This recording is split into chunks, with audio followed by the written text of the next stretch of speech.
Blog Talk Radio.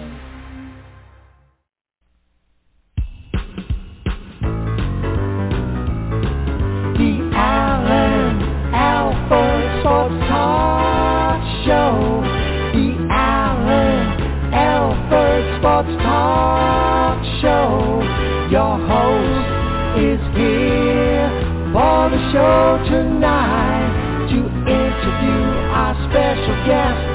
Show highlight. The Alan Alford Sports Talk Show. The Alan Alford Sports Talk Show.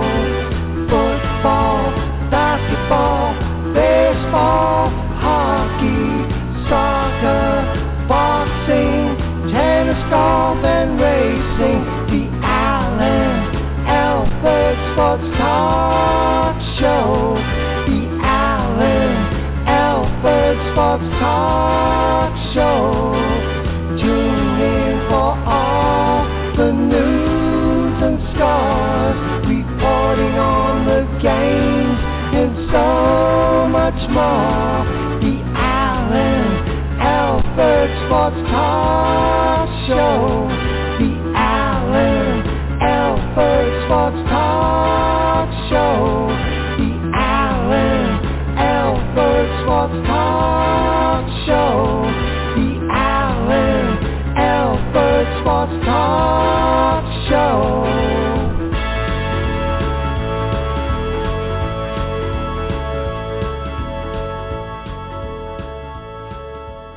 Good evening, everybody. Good evening tonight on a Friday the 13th. That's right. We're live on Friday the 13th. We're going to have a fantastic show for you, and it's going to be awesome for you guys. Thank you so much for joining us here on the Alan Alford Sports Talk Show. I'm Alan Alford, and definitely, if you'd like to join in, please feel free at any time. Call in at 516-418-5572, 516-418-5572. Please let your voice be heard. There's no wrong answers here on the Alan Alford Sports Talk Show. We're going to go ahead and get the show started in a few moments. But first, we're going to thank our wonderful sponsor, Chef G's Florida Barbecue Sauce. So delicious and addicting, you may need a support group. Really appreciate Chef G's Florida Barbecue Sauce for being our fantastic sponsor. Feel free to pick up a 4-pack at flbbqsauce.com. Again, it's flbbqsauce.com. And you could also visit Chef G's right here in Tampa, right at the Showcase at 301 South 22nd Street, right here in Tampa, Florida. Check him out. If you need culinary services, you need some barbecue sauce, he got that all covered for you. And I want to thank not only Chef G for being a fantastic sponsor, but I did see that Chef G, his son is getting married today, and that's awesome. He's at the wedding, so congratulations to Gasson Jr.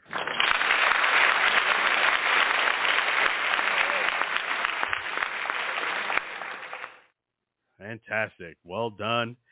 And without further ado, we're going to go ahead and play a song by Sam Scola. Really appreciate Sam Scola and his beautiful wife, Mary, right there in Maine. He's our fantastic songwriter. He wrote the introduction song, and he wrote this great song for our great sponsor, Chef G's Florida Barbecue Sauce. I'm going to play this wonderful tune for you. Then we're going to go ahead and get this show started on the Alan Alford Sports Talk Show.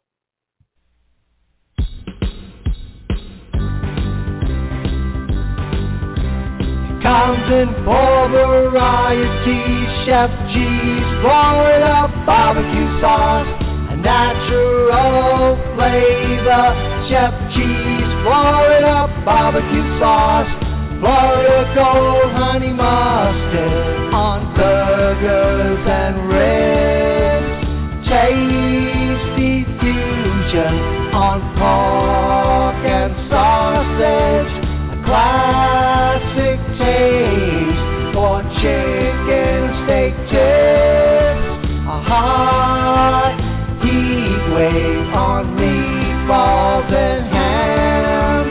It's a cookout treat. Chef G's Florida Barbecue Sauce, Serve on fish and vegetables. Chef G's Florida barbecue sauce. Chef G's Florida barbecue sauce. Chef G's Florida barbecue sauce.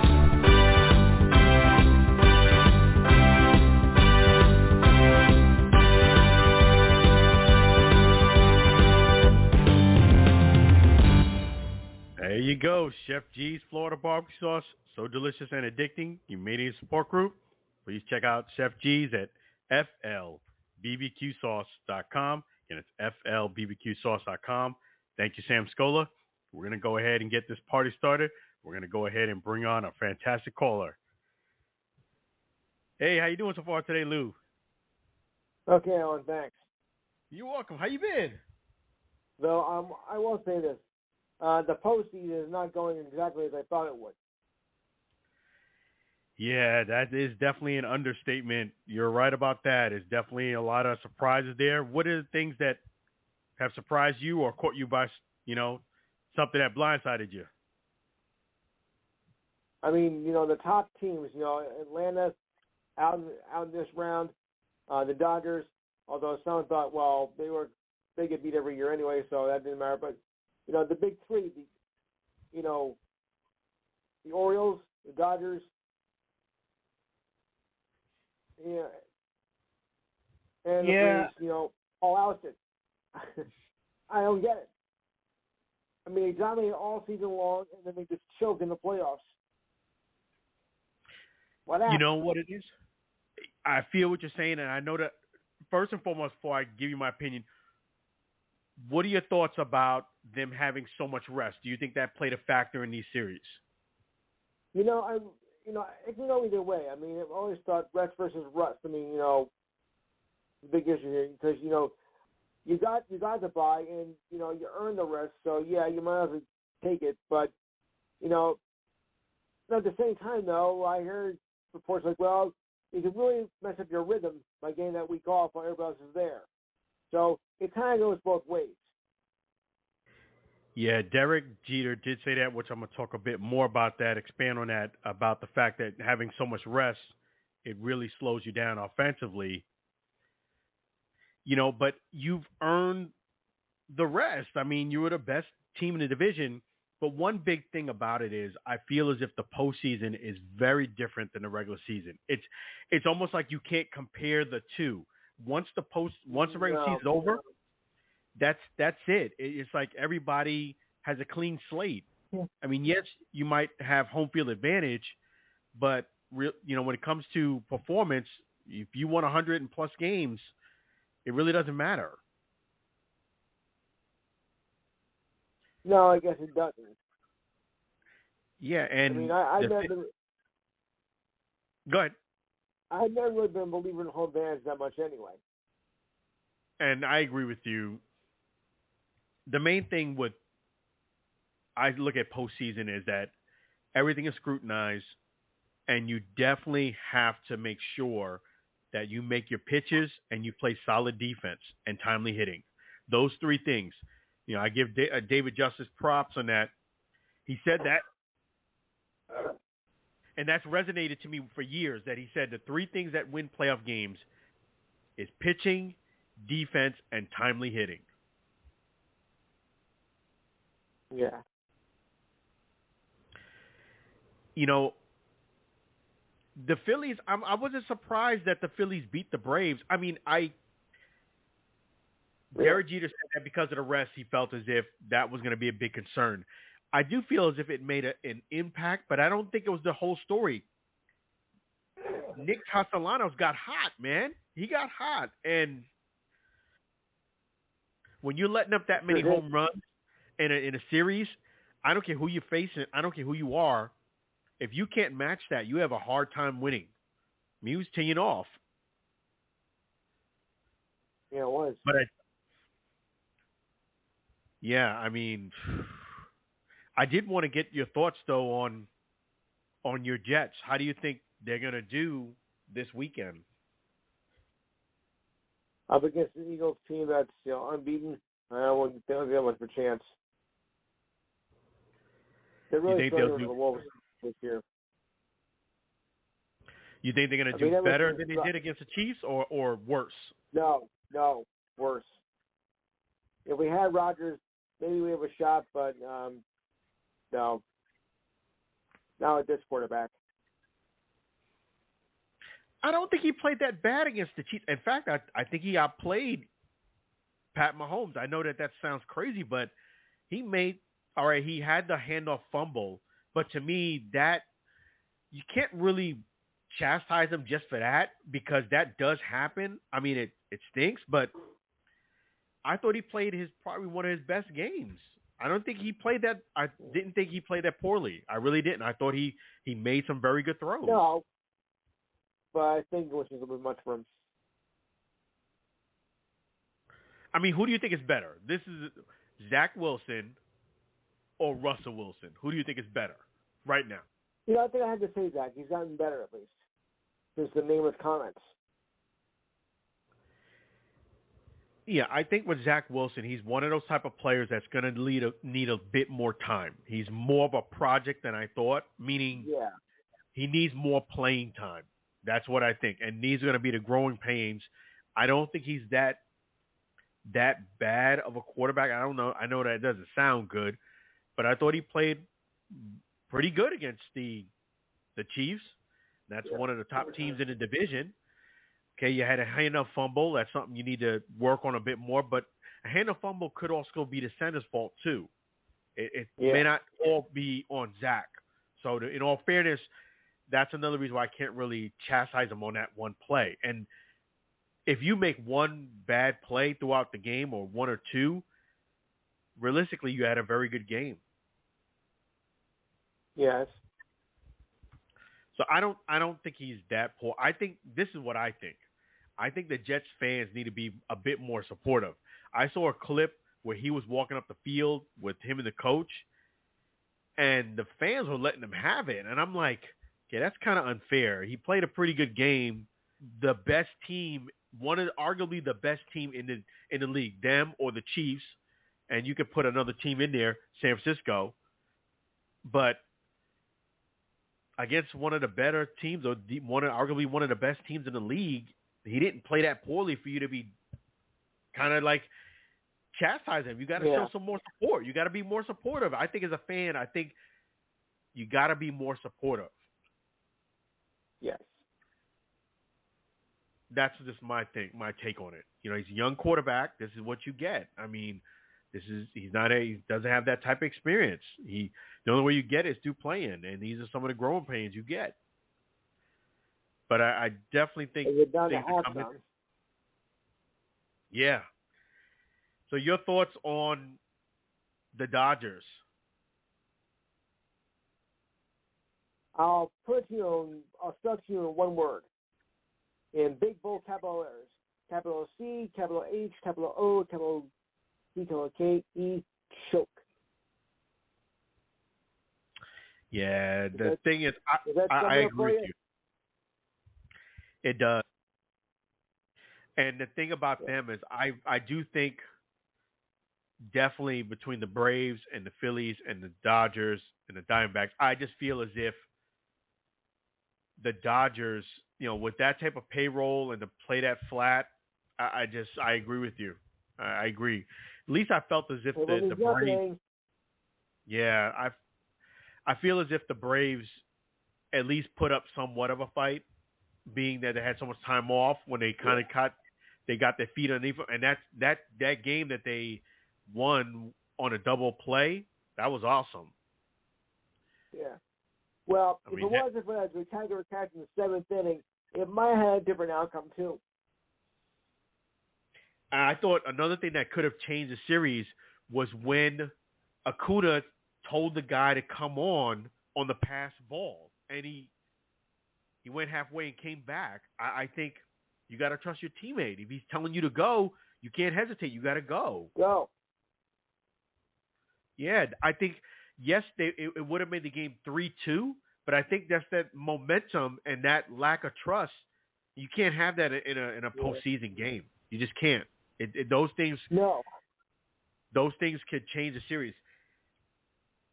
In fact, later in the show, I'm going to talk about the flip and Derek Jeter's play. Those type of plays can change the series. I thought that was a big mistake not to take that, not to attempt to go home. Yeah. But yeah, it's gonna be a great weekend, and I know you got something cooking on. Today's Friday the 13th, but tomorrow's the 14th. I know you got something cooking for tomorrow on Saturday. Oh sure, we'll go by the MLB Playoffs, the League National and American League Championship. Of course, all of our college football and pro football predictions. WNBA Playoffs. It's looking bad for Liberty. They're down 2-0. They got to win Sunday, or Vegas repeats as champions. So we'll take care of that. Also, the first week of the NHL and NBA preseason, along with your thoughts and comments. Ridiculous Honor of the Week, sports trivia, the week in history. Oh, yeah, we also got some Olympic news because there's some new events that are coming out for the 2028 and 2032 Olympics. Some I think are a great idea. Some I think are a completely stupid idea.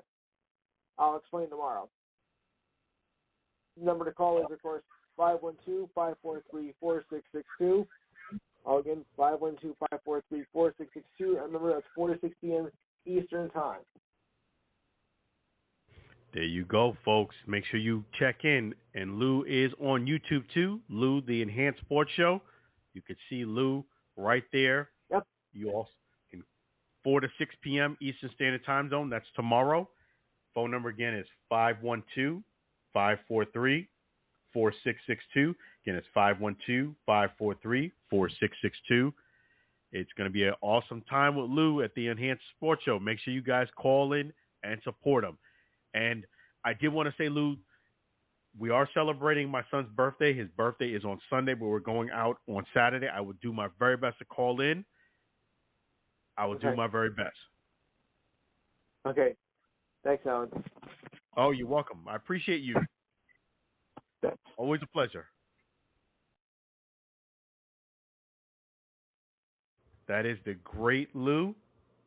Make sure you guys call in, definitely. And I always appreciate Lou. So, yes, before I go ahead and delve into this great show we're going to have, let me go ahead and wish my son a happy birthday. He's going to have his birthday. It's officially on Sunday, 15th. And it's really cool that me and myself and my son, we celebrate our birthday 11 days apart. So happy birthday to Alan Alfred Jr.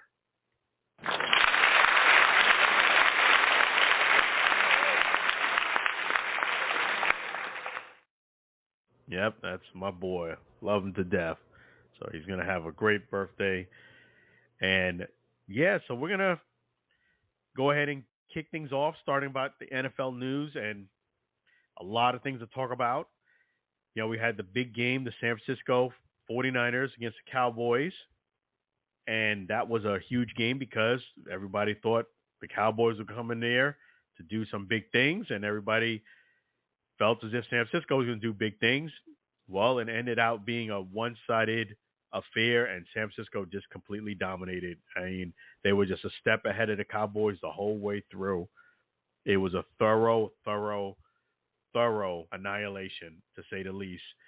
And a lot of people are questioning, is Brock Purdy the real deal? And I would say unequivocally, yes, he is. That's just too much of a sample size of seeing him play.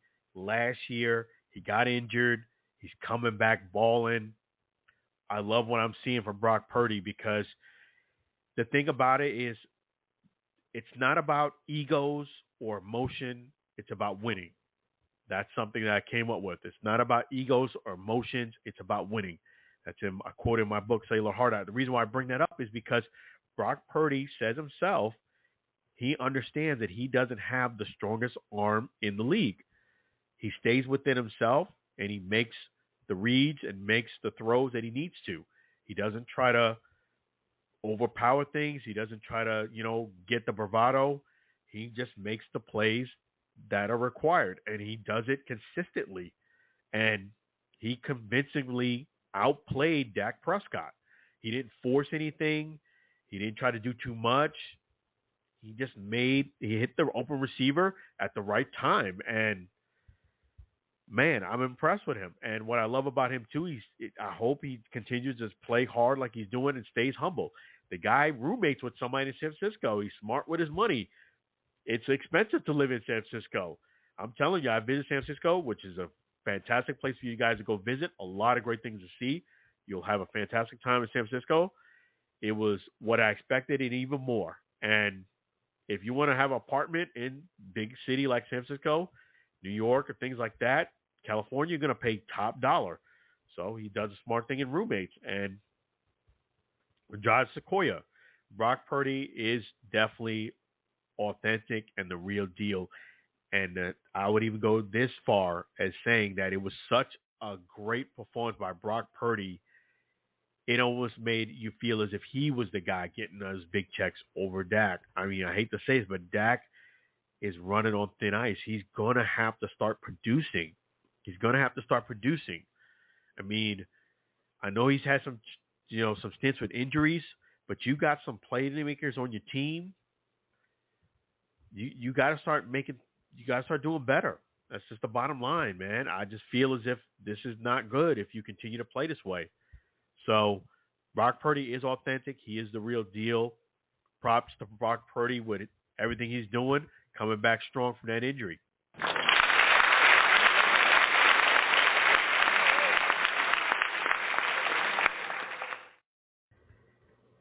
And one big topic that also came up this week was the Brady versus Belichick. And now that Brady's retired and Coach Belichick is the one who is, definitely having tough time, not only winning, but even being competitive in games now, is just getting annihilated, to say the least.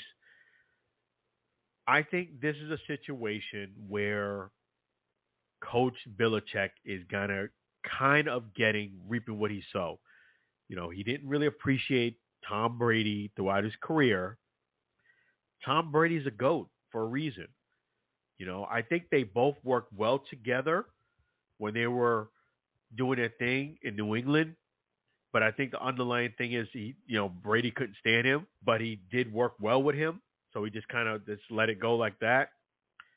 But I think, Bill is now reaping what he sowed, meaning he didn't appreciate the GOAT while he was playing underneath him. And now you have players that just do not compete. Let me just call it like that. I mean, I hate to say it, but Mac Jones is not, he's nowhere near in that Brady category. And this is the play you get. Tom Brady was very good at reading, making those passes, catching the ball in the flap with Gronk. That's another person I don't think Bill Belichick really appreciated, was Gronk. And it rubbed players over the years the wrong way. And, we all know what happened. So I do think Bill Belichick is a great mind and a great coach. But I do think I know he's old. He's probably not going to learn anything new. But there is something to be told with appreciating the players that you have as a coach, because you can't just be drilling them in the head all day long. You have to, say, hey, I'm in a great situation, and sometimes with egos and get the best of you. And this is what happens. You start thinking you're winning just because of you. You need to have playmakers on your team too. You could have great coaching, but if you don't have players with talent that can go ahead and execute, you're going to end up losing. So it's pretty bad right now for the Patriots. Hopefully they can go ahead and get things turned around. I don't see it. I think they'll just kind of be a team that's going to whisk it in the air and basket in the wind, and then they'll win a game here and there, but I don't think it's going to be anything consistent enough to really hold off the better teams in the league. And it's going to get, unfortunately, worse before it gets better for the Patriots. But this is, wake-up call. You got to appreciate the people you have working with you. You got to have common ground. And leading into that, Is Russell Wilson indeed washed up as the media says he is? Well, I don't think he's washed up, but I would say it's not looking good for Russell. Let me just say it like that. It hasn't been looking good for a while, but when you think he's going to break out and maybe at least show some flashes of who he used to be, it just seems like it gets anticlimactic and it gets worse and worse. When he played when the Broncos went ahead and played against Kansas City, that was the opportune time for Russell to at least show some flashes. The reason why I say that, it was a Thursday night game. All eyes are on you. You had a great opportunity to kind of right the ship. I actually thought Russell was going to play even better because, not for nothing, but when you have a great quarterback on the other side of the field, it becomes, me against you type of thing, and usually both quarterbacks elevate their play. It did not happen that way. Russell looked real slow, like getting out of the pocket. He just didn't look quick and nimble. He looked instead of running whatever he ran before, it looked like he added 2 seconds to that run. It did not look sharp at all. For example, there was a couple times where the defender was running at him with their hands up. The old Russell Wilson would have spun out, threw the ball past the guy, or evaded the rush. Not so much because he had time to move to the left or right and still throw the pass. The old Russell Wilson would have done that. This Russell Wilson didn't throw the pass and took a sack. And to get under 100 yards passing in the game with 1 touchdown towards the end, that's just, and with 2 picks, you run on thin ice. And I would even say if they didn't pay him this type of money, he would be in worse shape. He's almost trending the way he's going, the way Colin Kaepernick was going before he started kneeling. Colin Kaepernick, before he started kneeling, was maybe not even a whole half, was maybe a quarter away from being benched. That's how poorly his play had diminished. And I feel as if, if Russell continues this way, I can see Sean Payton trying to throw him underneath the bus and maybe benching Russell. I could see that happening because Sean Payton is that guy that don't want to take that blame. So to save face, he might set him down for a quarter or half. We'll see. So Russell, if you're gonna start cooking, you better get that. You better get that. Definitely the oven warmed up and ready ASAP. So one other person who wants to take his spot, if they could, was RG3 says he can still play. And should he?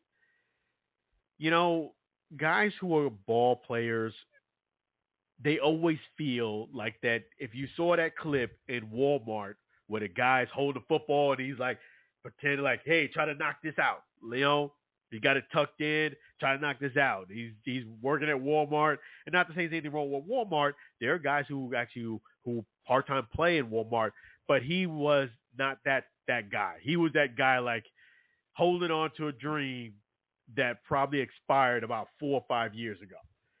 And RG3 was a very good player for about 2 or 3 seasons, and then it just went straight downhill. He got injured upon injured and injured, and yes, he could probably still technically play, but to be real with you, you do have the NFL has better options. I'm just going to say it like that. Just because you're a mobile quarterback and you can run and throw the ball doesn't mean you could be a starting quarterback in the NFL. Main thing you need to do in the NFL, first and foremost, before you start running, is you need to make the passes accurately. And RG3 is a very good situation. He's an analyst. He gets to watch all the games, sidelines. Stay in your lane is what I would say. At this point, that dream has already sailed. I know he want to say, well, we're going to be a distraction if you bring us in. Everybody wants to feel good about not being the guy. And if that's what makes you feel better, go ahead. But I think a lot of GMs would disagree. So you're in a good position. You can hold on to the dream, but no, I don't think RG3 should be playing. I think he's in a very good position where he's at. And one huge revelation that did come to light in the NFL world and the sports world was that Aaron Rodgers gets paid, $100,000 per show, and he got paid in excess of $1 million to be a regular guest on the Pat McAfee Show. That came to light this week. And I'd have to tell you, when I heard this story, I'd have to say kind of disappointed. Not disappointed in so much Aaron Rodgers. If you're offering him money and I can't really fault him for taking it, I was disappointed in Pat McAfee. And, you have a show that has a lot of followers. You got paid a big contract prior to joining ESPN, and then you got paid another big contract to join ESPN.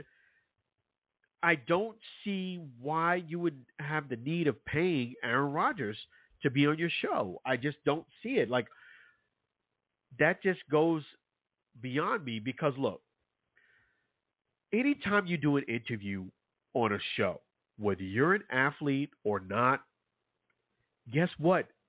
It's a two-way street. It looks great on Pat McAfee, but it also looks great on the athlete or the entertainer that's showing up. It makes you relevant as a person. It makes you an authority. And it's great advertisement because it's showing that you're desired to be someone else's a guest on this show. Not only that, you can usually promote a book or show or something. They usually understand you're going to probably plug that at some point. They usually will allow that. So it's a form of using someone's platform to build your relevance and your network as well as cross-promote. So the reason why I say this is because it's a win-win.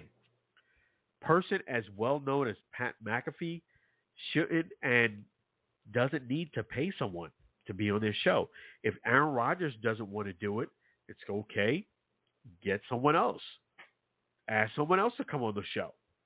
That's it. That's it. I was disappointed when I heard this more than anything. I'm like, wow, he really has to pay someone. I mean, look, it's one thing if you're going to have somebody come in and do a show right in your studio. Most of the shows I've seen was remote. So that's even more crazy. You pay someone that type of money to do a remote interview. But if you are going to have a situation where somebody's going to come to your studio and do it, and in this situation, yes, you might cover the expense of the flight, the hotel, food, those expenses. Those, you would cover those. Those are just the right thing to do. But paying them for the interview, no, I'm sorry. I'll let you know right now, right off the bat, if you have a desire to come on my show, I would love to have you as a guest. I'd be honored, but I'm not going to pay for you to come on my show. I'm sorry. You know what I'm saying? It's a win-win. You get shine, I get some shine. And in more cases, you get more shine than me because you probably are promoting something that can be sold. I'll use myself as an example. I'm not going to mention the company's name, but I got invited to be interviewed on a national network, CNBC. I did the interview. It was a lot of fun. And because I did the interview, they plugged my book. They asked me about my book. It came into conversation. I sold more books in that time that I just did that little interview than I did face-to-face. I mean, I sold hundreds of copies of books just on that interview. And most of these people, maybe some of them knew me, but I think I have a feeling a lot of people didn't know who I was. You see what I'm saying? It's a win-win.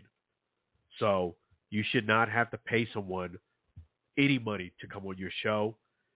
And it is, I would agree, it is poor journalism. I'll just say it like that. You know, if I offer that type of money to somebody, I'd be hard pressed that most people would not jump at it. But no, I'm not paying you to come on the show. If you're going to come and do a studio, yes, it would be the proper etiquette for me to cover your expenses to make it out here. But no, especially if we're doing it remote. Oh no, not paying you. So it was disappointing. I would just say it like that. And that was the big revelation. And I really can't say it was bad on Aaron because, you know, if you're offering, I can't say why not, you know. But we're going to go ahead and talk a bit more about the NFL. We're going to go ahead and talk into our predictions. And I'd have to say,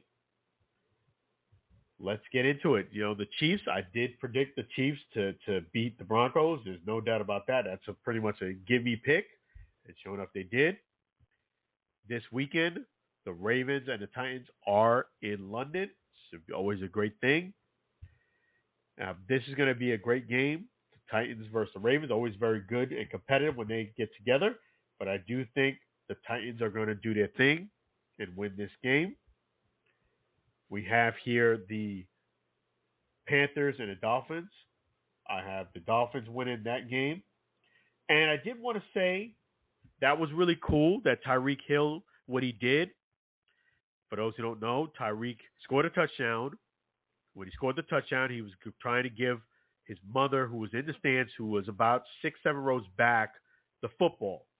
So there was a guy who was in between them on the side, and he was trying to kind of toss it up to her. And he made it clear, Tyreek made it clear he was giving it to someone. It was very clear to me, at least. And to make a long story short, the person took the ball, covered it up like he was going to keep it. The security and other people said, yo, that's his mom. He gave the ball rightfully so to his mom. And people accused him of trying to steal the ball. Tyreek Hill, just the other day, met with that gentleman and gave him a signed football, which was really cool. Props to Tyreek Hill for doing that.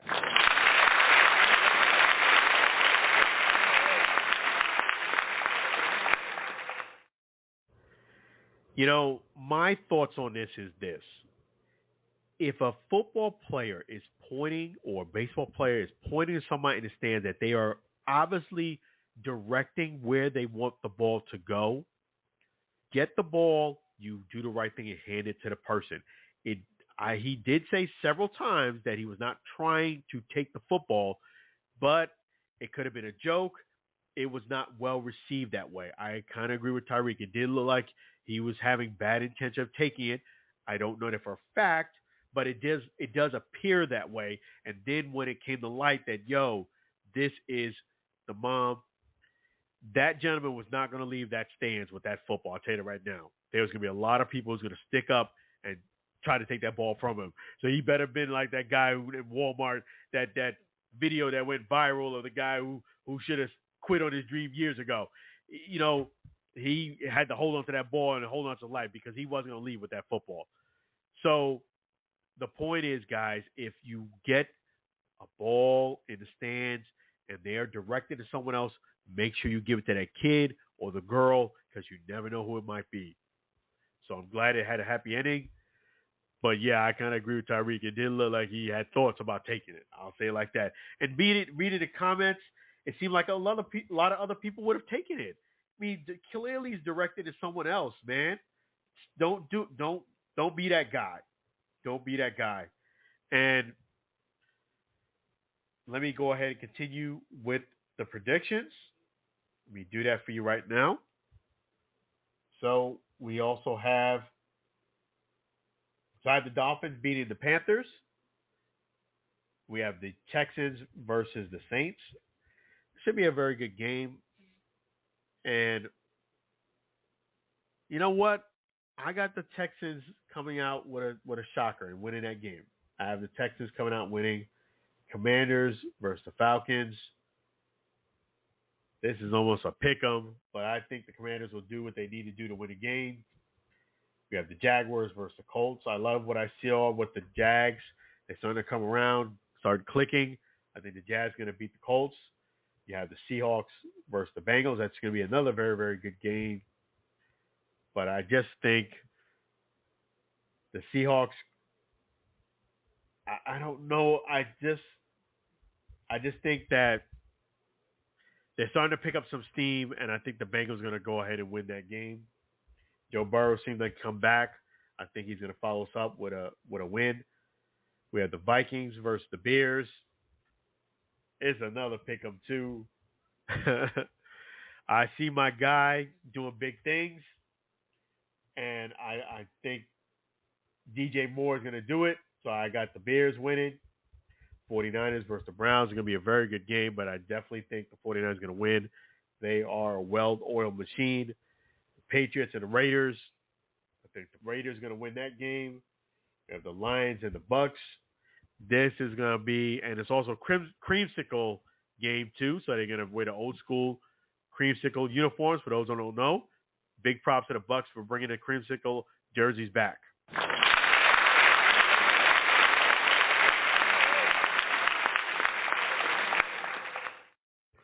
That should be a very good game. The Detroit Lions are doing their thing. Because they got the creamsicles, I'm picking the Bucks. We have the Rams and the Cardinals. It's going to be a very interesting game. But I do have the Rams winning. Eagles versus the Jets. You heard what Lou said. I agree. I think the Eagles are going to win this game too. Although I do feel as if the Jets are going to get a little bit better. The Eagles is tough to deal with. Giants versus the Bills. I have the Bills winning. Then we have the Cowboys versus the Chargers. This should be a good test for the Cowboys to make up for what they did. And I feel as if because they do have good defense, I do feel as if the Cowboys are going to do what they need to do and win against the Chargers. I know it's always a risk when you choose the Cowboys, but I'm going to go on a limb and say the Cowboys are going to win a game against the Chargers. So those are my predictions.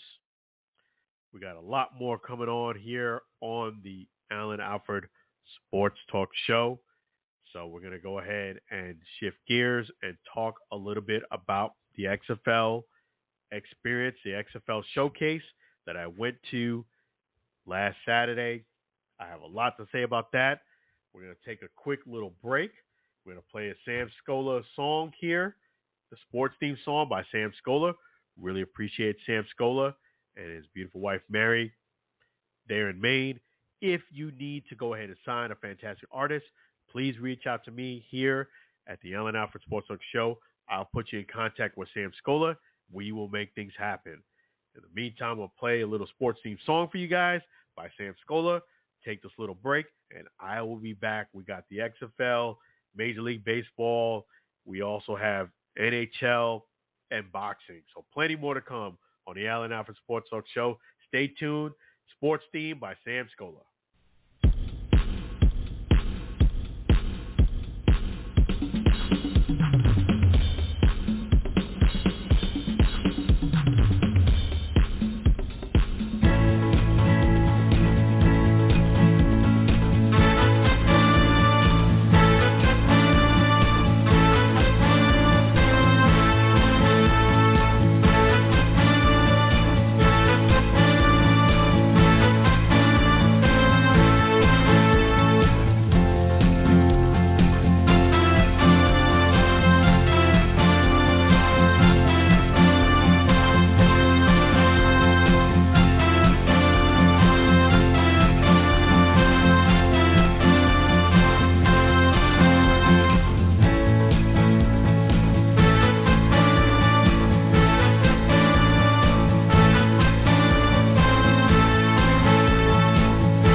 That sports theme song by Sam Scola.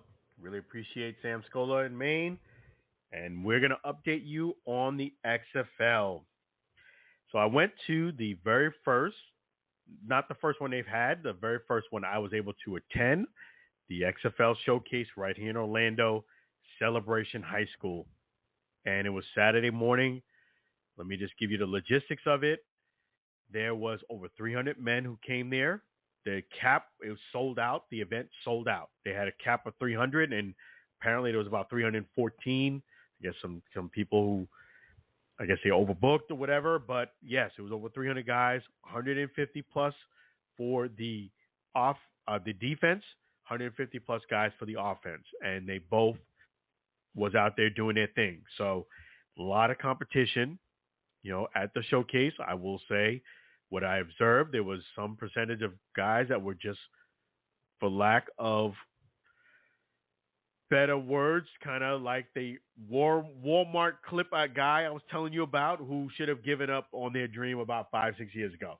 There was about maybe 10 to 15% of the guys, unfortunately, that were wasting their time, meaning they were not professional football players. It was very obvious to everybody but that said player. That's not a diss. That's just the way it was. Okay? They paid their fee, and they thought they were keeping that dream alive. And I respect that. But, again, everybody could see they were not on that level except them. There was some, but outside of that, most of the guys were out there balling. Most of the guys were at least pretty good, very good, and excellent. There was guys. That's the amazing thing is this is why I always say that when you get to the NFL or professional league and you start playing as a starter, you need to maximize that opportunity, because by me covering the XFL, and it is very difficult for you to get to that level of NFL. Let me just tell you that, because it's not because you're not really good. It's because there's a lot of great competition. I agree with what Coach Buckley, who's the GM and the head coach, what he said, there was a lot of immense talent. I agree. There was a lot of immense talent, aside from, said guy who should have given up on his goal or that dream. Yeah, the overwhelming majority of players was very good. Having said that, I was able to get, as you guys saw, a lot of great interviews. I still have plenty more interviews to put up. I'm going to put them up starting next week. I cannot. And for those people who are listening who are XFL players, if you got interviewed, the reason why I could not put them all up is because, and it's actually for your benefit. Let me explain to you why. Okay, and I'll get more details about the XFL Showcase. One of the things you don't want to do in social media is overpost. Believe me and you, I have a marketing degree. I will tell you, you don't want to overpost. And what happens when you overpost? People just scroll on up on your feed. They just whisk on by. So you don't want to overpost. And I felt with the amount of interviews that I did, I could have easily fell victim to that if I didn't spread the content out. So that's the reason why. And again, also, if you're a player, I'm putting up the interviews in the order. The order that I've gotten the interview from the person is the next man up. I'm not skipping people, like putting on who I want to put up. No, I'm going in the order received, and I'm spreading out the content. As I mentioned to whoever who hasn't maybe heard this, I'm not blasting them all up in one shot. And it's to your benefit, because number one, if they scroll up, you've missed the opportunity. Number two, another thing is this. I put a nice write-up before I actually put your interview up. That write-up is important because it gives people some insight about you. And not only that, it gives you more of an opportunity for people to be not only interested in you, but for you to get signed or attention. If I just put a blurb up of one sentence, put your name up, yeah, you might get some your friends might see you and might get a little shine, but it may not be as effective overall You want it to be effective overall, meaning you want your friends and family to see it, but you also want somebody who's interested in signing you or getting you on the team to see it too and to read a little bit about you. So that's how we roll here on the Alan Alfred Sports Talk Show. We give everybody an opportunity, and that's why I've been doing it one interview per, at most one interview per day I put up. And that's been the theme. And this weekend, I took a little bit of a break, not because I didn't want to put the interviews up, but again, you don't want to overpost. I put up 4 this week. I felt like that was more than enough. So, yes, all the interviews were fantastic. Let me just say that, too. I appreciate all the men who participated in the Alan Alfred Sports Talk Show Showcase and those who contributed with the pictures and video. You guys are awesome.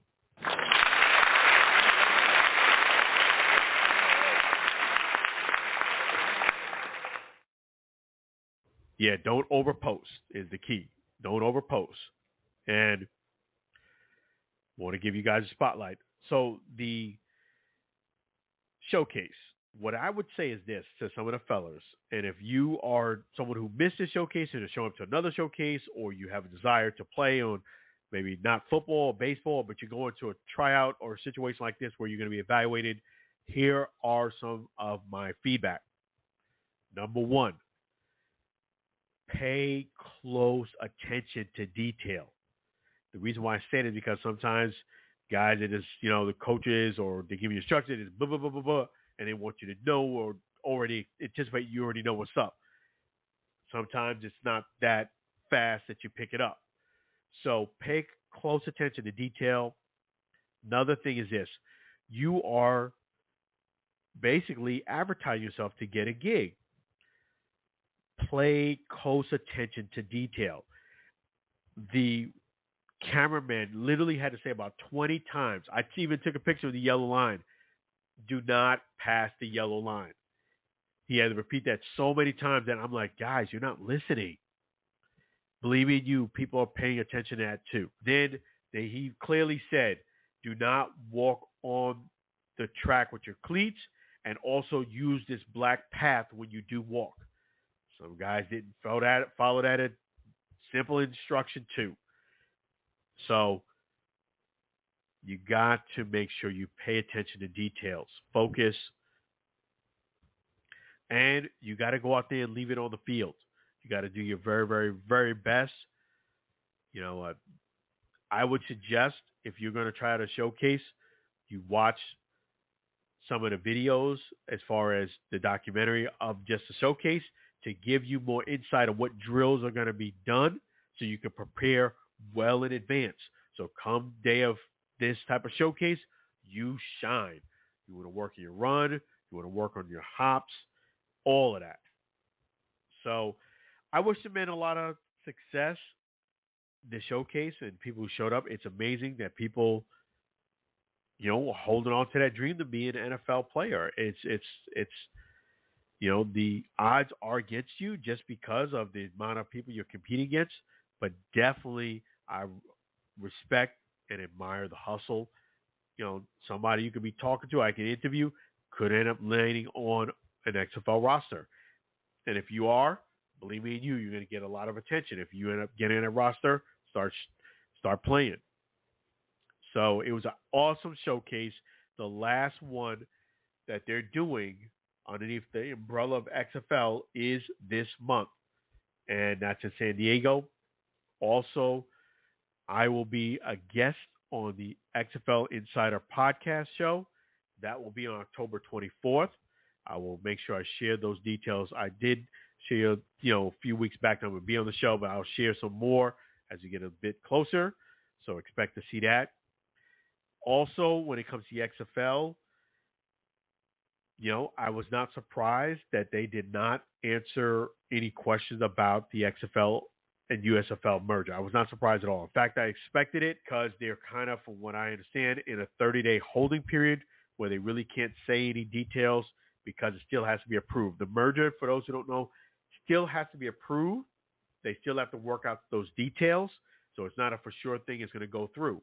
They just basically let people know publicly, we are talking, we are trying to hammer out details, and the overseeing body has to prove it. But they did decide to come to merge if the details matter. My thoughts on this, someone had asked me this too, on the merger, is I feel overall the merger is going to be a great thing for spring football and also for XFL players and coaches. So first of all, let me give a round of applause if the merger does go through.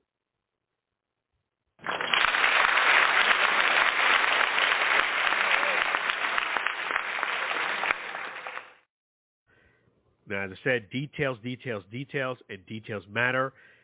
I also said this part, that it's better if you're a fan who never was really into spring football and now you see this merger and you kind of like, okay, I can believe this product's going to be around.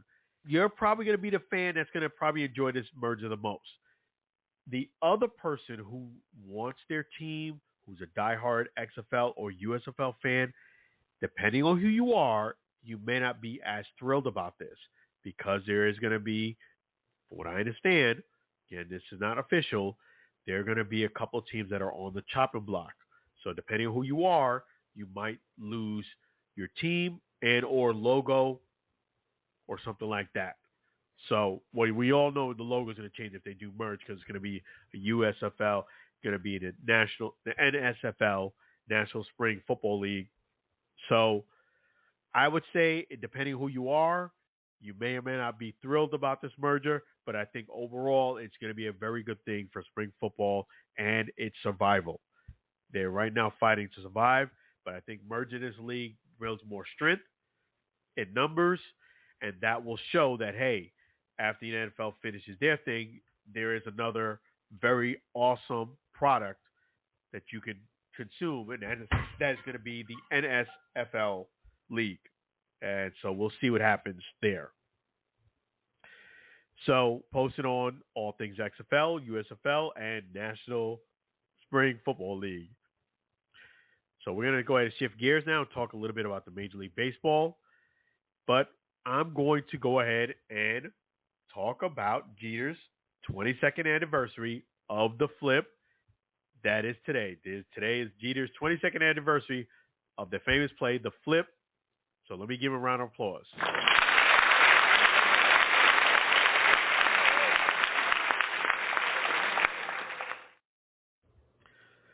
You know, to me, the question is this Jeter's best play ever? And I would say unequivocally, undoubtedly, hands down, yes. Yes, yes, yes. I know from a photography standpoint, the dive is more dramatic. It's probably a better fit for a picture because he's diving into the stands, whereas a flip, he wasn't diving into stands. You have to kind of get him and Posada, and it really depends on which angle you're at. But yes, I think the flip was the best play Jeter has ever made because it was such a play that was, you don't see it every day. It shows that he was engaged throughout the whole play. He was alert. He understood the situation. He hustled to get over there. And may he rest in peace. May he rest in peace. Jeremy Giambi, unfortunately, you know, he made one mistake in that play, and that's not sliding. He slides, he's probably safe. But the fact that he didn't, it took everything to get it right. Jeter doing the flip, Posada coming on with that swipe tag at the last moment and got him. And unfortunately, the late, great Jeremy Giambi did not slide, and he was out. The reason why I also say it was the best play, because not only was it an instinctual play, he said he practiced it. You can't practice it like that, the way he did it in a game. I just don't see it. The way the ball was offline and that much you flip it, yeah, I don't think so. But it was his best play because it just totally swung the momentum in a series, a 5-game series. You know, the Oakland A's was the big bad wolf. They blew down the house down. They won 2 games straight. And they had a tremendous amount of confidence, and they were about to run right through the Yankees. had it not been for that play. And it changed not only the way that you look at Jeter, but it just changed the whole series. So big props on the flip. Speaking of Jeter made a prediction that he felt as if the Phillies, because of the fact that the Atlanta Braves had so much time off prior to playing them because they were the number 1 seed, they had 5 days off. He felt because of that rest, it was going to throw off the Braves offensively, and due to that, he felt as if the Phillies were going to go ahead and sweep and win the series. So it was mostly right. They won 1 game, the Braves, and that was a miraculous win with the double play. So having said that, yeah, he was right on the money. I mean, Jeter is a guy that played in the postseason. He's played in more postseason games than just about anybody. I had that crazy stat that he played in so many. He's played almost an entire season. Check this out, folks. Derek Jeter has played the equivalency of an entire regular season in his career for the postseason. That's how much he's been in a postseason in his experience. So he was right. He was right. He felt as if the offense was going to struggle. He was mostly right on that. The only thing I would kind of question on that was I don't feel as if the Braves lost because they were kind of cold throughout the series. I think, yeah, maybe in the first game, but I think the reason why they lost the series is because it wasn't so much their hitting got so cold. I think it was their pitching got so cold. Nick Castellanos was just having a series. When you let somebody have that many home runs, multiple home runs, where the postseason runs are a premium, that's a recipe for disaster, and that's what ended up happening. So, yeah, I mean, the Phillies went up and just did their thing. They were just the hotter team. I felt as if, Bryce Harper, too, was playing great, and Nick Castellanos it's just too much offense, too much. Even if the Braves hit a little bit better in the series, I just don't think they can match that firepower, at least what they were giving up. So the Phillies are advancing. That was a big talk about the fact that there's so much rest, and because the first place team gets eliminated. Well, it's like this. There is a difference between the postseason and the regular season. Everything in the postseason gets magnified. Some people cannot deal with that type of pressure. Everything where you normally have maybe 1 or 2 media outlets by you have a crew about 20. So it gets, it's a lot more that's going on. And also, a lot of times in the regular season, people kind of let go a lot of things that they could prevent you from scoring or pitching and defense. During the playoffs, they don't let none of that go by. So a lot of times they've already scouted you and have a way to counteract you. So it is going to be low scoring, but I don't feel, again, that the bats really were that cold for the Braves. I think the pitching got really cold. And I do feel as if the Braves, by you not running and you not trusting your guy to give you the knowledge of going ahead and running, that cost the Braves. That could have been the training point of the series, just like it did for the flip. So we'll never know. And the question is, did the best team make it to the championship round? Well, I will say this much. It's not just the best team that continues to advance. It's the team that plays the best at the time usually continues to play. The counterpart does not.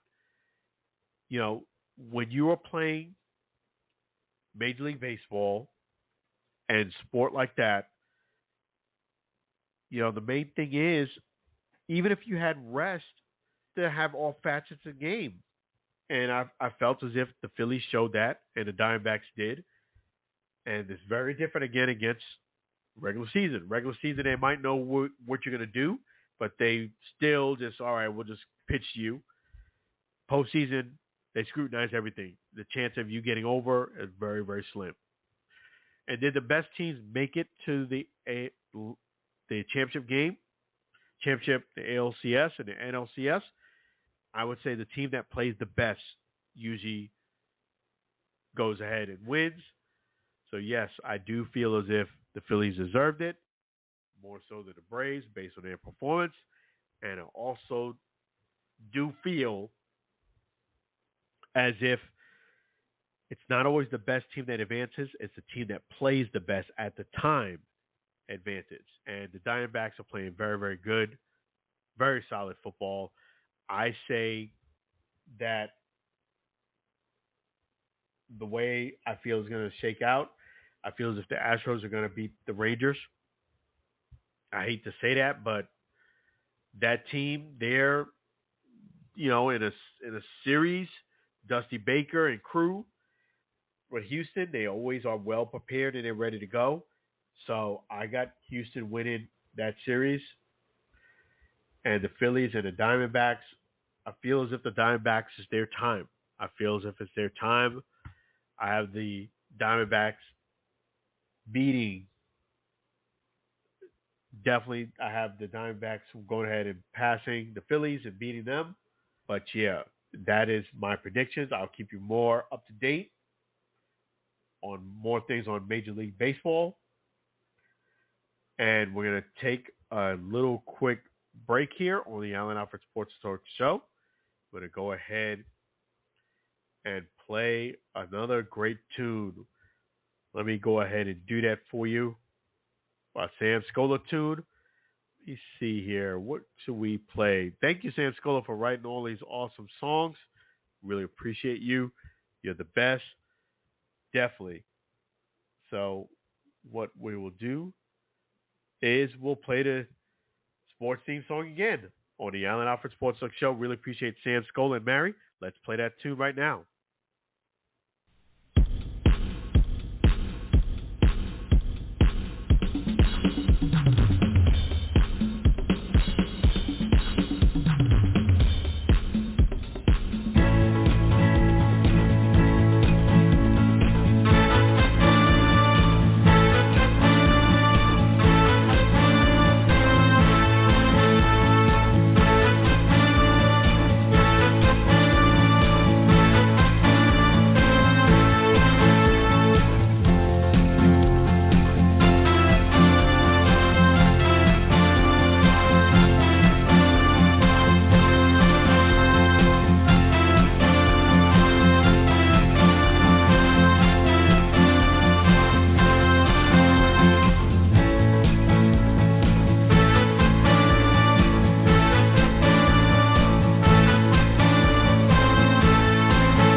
All right, Sam Scola, really appreciate you out of Maine.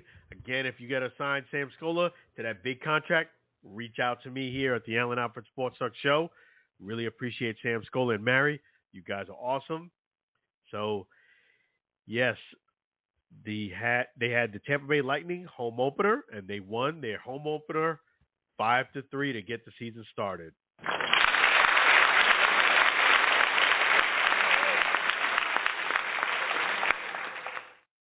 Yeah, that's pretty cool that they went ahead and won. And they had a fantastic pregame celebration with the red carpet. You had Big Boy. It was going to be a great time. I saw some of the pictures. I unfortunately couldn't make it due to a schedule conflict, but that's okay. There is going to be a lot more content here on the Allen Alfred Sports Talk Show for the Tampa Bay Lightning. I'm going to make sure we go ahead and do that for you guys. A lot of great things happening in NHL, so you're going to get some more insight from me on that. Yes, so great way to start the season and a lot more with the Tampa Bay Lightning. So we're going to talk a little bit about boxing news and what is going on there. Well, still, it's like chase the tail type of thing. Terrence Crawford wants to fight Canelo. Now we see Canelo's kind of backtracking. It doesn't seem like he wants to fight Crawford because he's smaller, and it might be doing more harm than good. So it does seem like Canelo is kind of waffling on actually going forward and giving Crawford an opportunity. I would say this. Terrence should just probably, at this point, not go ahead and fight Canelo and look to fight someone at 154. I would say try to fight Jermell Charlo at 154, or you can fight Tim Tszyu. And I think you fight Tim Tszyu, you get a belt. That gives more motivation for Jermell Charlo to keep his word and have you fight him. And I just think if you fight Tim Tszyu, that would be great. And if you fight Charlo, that would be great as well. But I don't think Terrence should move up to 168. It's just too much weight to gain and give up to your opponent. I feel as if the punches are not going to hurt nearly as much as he thinks they are against premier boxer. And that's why I do think Crawford should, at max, go to 154. You get 154, you'll be undisputed in 3 different divisions, and you can ride off the sunset. You're going to have to probably fight Tim Tszyu first and Jermell Charlo second. So it should be interesting to see. I will keep you guys posted on all things boxing. So I will do that for you here on the Allen Alfred Sports Talk Show. But yes, so Crawford should stay away from Canelo. I agree. And if Bob Arum says Crawford has no shot, I would take that to the bank because it usually comes out to be true. So props to Top Rank and props to my good friend Mark Chinook doing his big thing there, the announcer.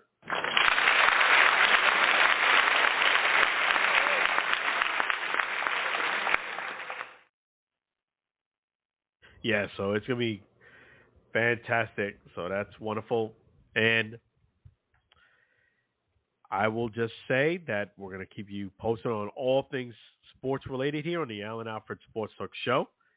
So I'm going to go ahead. G's Florida Barbecue Sauce song by Sam Scola. Really appreciate Sam Scola doing such a fantastic job. We're going to go ahead and play the Sam Scola Chef G's Florida Barbecue Sauce song. Chef G's Florida Barbecue Sauce, so delicious and addicting.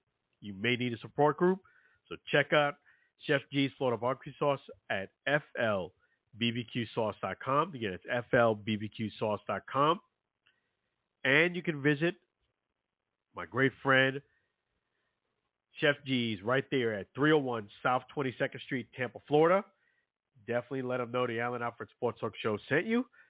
I'm going to go ahead and play for you guys the Chef G's Florida Barbecue Sauce by Sam Scola.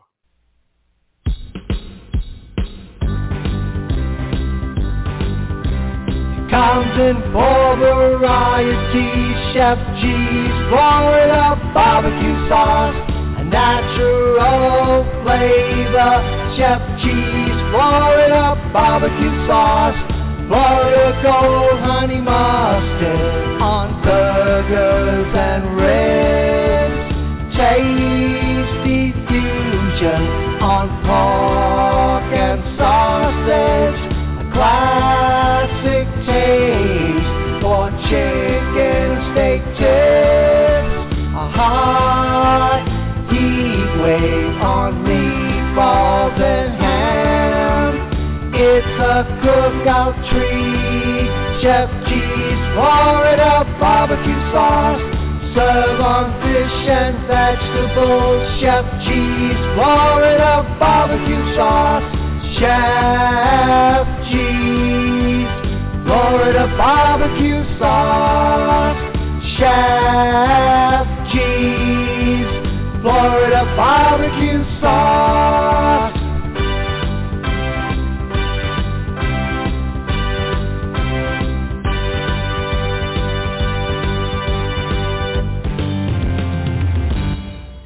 Yes, thank you so much, Sam Scola. Really appreciate you doing your big thing here at the Allen Alfred Sports Talk Show. Again, feel free to reach out to me, and I will connect you to Sam Scola. We need for Sam to get that big mega deal for all his great work, great songs. And I wanted to go ahead and give props to Lou for calling in. Wanted to give props to you guys for listening to the Alan Alfred Sports Talk Show. Let me give you our phone number, 516-418-5572, 516-418-5572. Hold on to that number for next week. You can chime in. We're going to have a great guest for you also next Friday. I will share that information a bit later, so keep an eye on our page. Feel free to follow us at Alan Alford right there at YouTube. Just type my name, Alan Alford. And you can visit us on Facebook, Alan Alfred Sports Talk Show. So definitely appreciate you all and your support. You guys are wonderful. Thank you so much for listening to another great episode of the Alan Alfred Sports Talk Show. Be blessed. Be well. We're going to end the show with another great Sam Scola song. And really appreciate Sam Scola and Mary. You guys are wonderful. So you guys have a great weekend. And thank you again for listening and checking in on the Alan Alfred Sports Talk Show.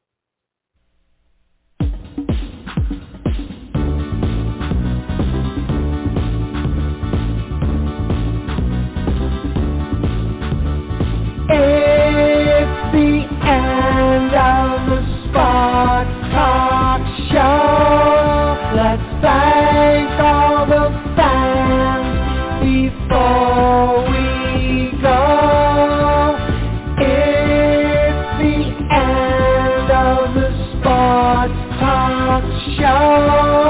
The Alan Alford Spot Talk Show. Thank our special guest. Thanking our sponsor.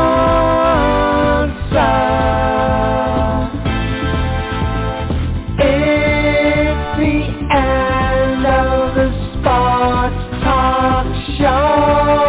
Tune in again for next week's show. It's the end of the Sports Talk Show. Thanking our host before we go. It's the end of the Sports Talk Show.